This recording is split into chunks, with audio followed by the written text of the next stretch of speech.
Hey everyone, and welcome to this explainer. Today, we're taking a long, hard look in the mirror. If you're an occupational therapist working in an educational setting, grab a coffee because this one is literally made for you. We're going to unpack an incredibly insightful 2024 research article by Jeremy, Spandagu, and Hinnett, published in Occupational Therapy International. It's called A Profile of Occupational Therapists Working in School-Based Practice in Australian Primary Schools. Basically, this paper shines a massive spotlight on the realities, the bottlenecks, and frankly, the structural headaches of school-based OT in Australia. We're going straight to the data to see exactly where our profession stands today. So let's get right to the elephant in the room. This question sits at the very heart of the study, and it absolutely impacts your day-to-day reality as an OT. Are we actually ready and, more importantly, structurally supported to handle the growing demands of inclusive education? Jeremy, Spandagu, and Hinnett set out to answer this in 2024 by surveying pediatric OTs across mainstream primary schools in New South Wales, Queensland, and Victoria. And what they found is a profession totally in transition, kind of caught between these amazing evolving best practices and, well, really outdated systemic structures. We've got a lot of ground to cover today to make sense of this data. First up, the inclusive education boom. Then we'll look at who we are, check out the state-by-state divide, dive into how we deliver services, figure out who foots the bill, and finally, tackle caseload versus workload. All right, Section 1, the inclusive education boom and the global push for mainstream schooling. Let's start with the ideal scenario that's driving demand everywhere right now. There's this huge universal push to include students with disabilities in mainstream classrooms. As a result, the demand for our specific skill set has just skyrocketed.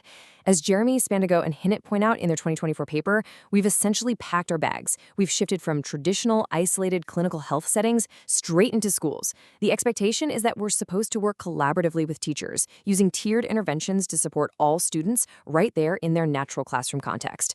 But as you're about to see, there's a pretty massive gap between this ideal expectation and what's actually happening on the ground. Moving on to Section 2, who are we?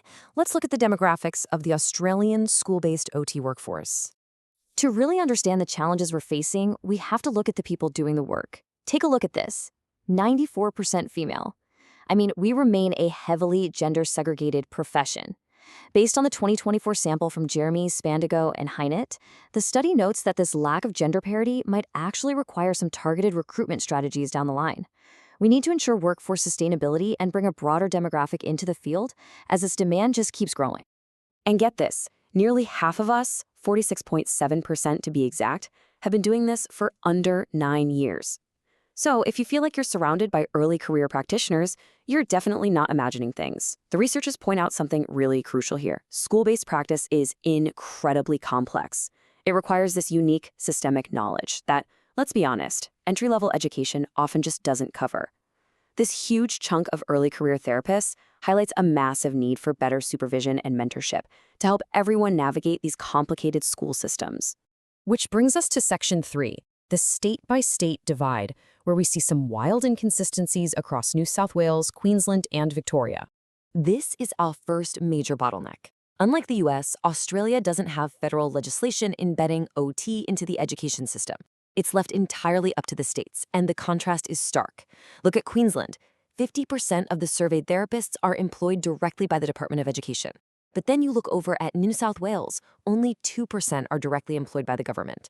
A whopping 79% rely on private practice, meaning they're basically external contractors popping into schools. Victoria sits kind of somewhere in the middle.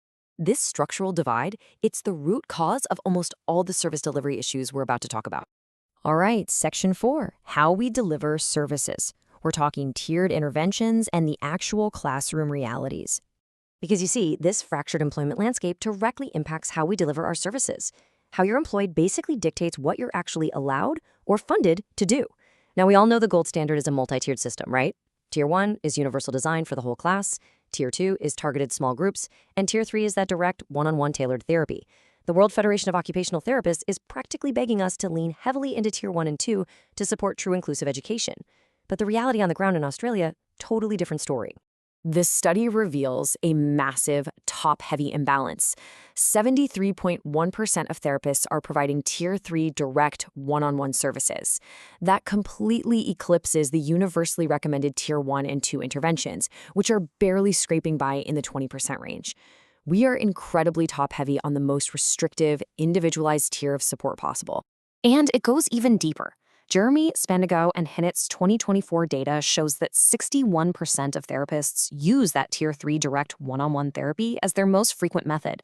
And critically, they're doing this by pulling kids out into another room rather than working inside the classroom.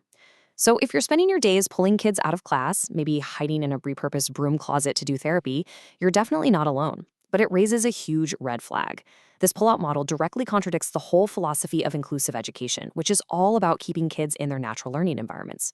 So why on earth are we trapped in these pull-out models instead of doing the collaborative Tier 1 work? That brings us to Section 5. Who foots the bill? The funding landscape and its limitations. Spoiler alert, to understand the problem, you just have to follow the money. An overwhelming 76% of therapy services in these schools are individually funded by the National Disability Insurance Scheme, or NDIS. This is a massive, massive paradigm shift. The NDIS is a fee-for-service model attached to a specific, individual child, not the school system. Here is the most significant friction point Jeremy, Spandago, and Hinnett hit on in their 2024 study. Because NDIS funding is strictly tied to individual plans and non-educational, disability-specific goals, you literally can't bill them for doing whole class Tier 1 capacity building. You have to bill for the time spent directly with that funded child. And the authors note that the boundary between an educational adjustment and a disability support is incredibly confusing. It leaves therapists totally caught in the middle, trying to do the right thing, but handcuffed by the billing codes. When you map this funding data out by state, the whole picture just crystallizes. We see exactly why New South Wales therapists are locked into those Tier 3 individual models. A staggering 85% of their funding comes from the NDIS, and only 7% from the Department of Education. Contrast that with Queensland, where 56% of funding comes straight from the Department of Education. That frees their therapists up to actually do more classroom-based, indirect consulting. This is a huge equity issue across Australia when it comes to a student's access to holistic therapy. This leads us perfectly into Section 6, caseload versus workload. It's time to reimagine best practice for the future. The intense tension between isolated NDIS funding and the broader goals of inclusive education brings us to the ultimate call to action from this study. We desperately need to shift our professional paradigm away from a caseload model towards a workload model. A caseload model is just counting kids on a roster. It promotes costly one-on-one pullouts and isolated goals. But a workload model? That values all the indirect, behind-the-scenes, collaborative work that benefits the entire school environment. It actually recognizes the time it takes to build multi-tiered systems, consult with teachers, and engage in genuine teamwork. But, and this is a big but, Jeremy, Spandago and Hinnett make it crystal clear in their 2024 paper that you can't just manifest this change on your own. You can't just wake up and decide to do a workload model if your funding won't let you pay rent. It demands systemic reform. We need funding and employment structures that actually give you the time, the support, and the financial backing to practice true multi-tiered inclusive education. So, as we wrap up this explainer on the current state of Australian school-based OT, I want to leave you with something to chew on. Now that you've seen the data and you know exactly what structural bottlenecks are holding us back, what steps are you going to take to champion this shift tomorrow? How can you start advocating for a workload approach in your own schools? Thanks for hanging out with me to unpack all this and keep pushing the boundaries out there.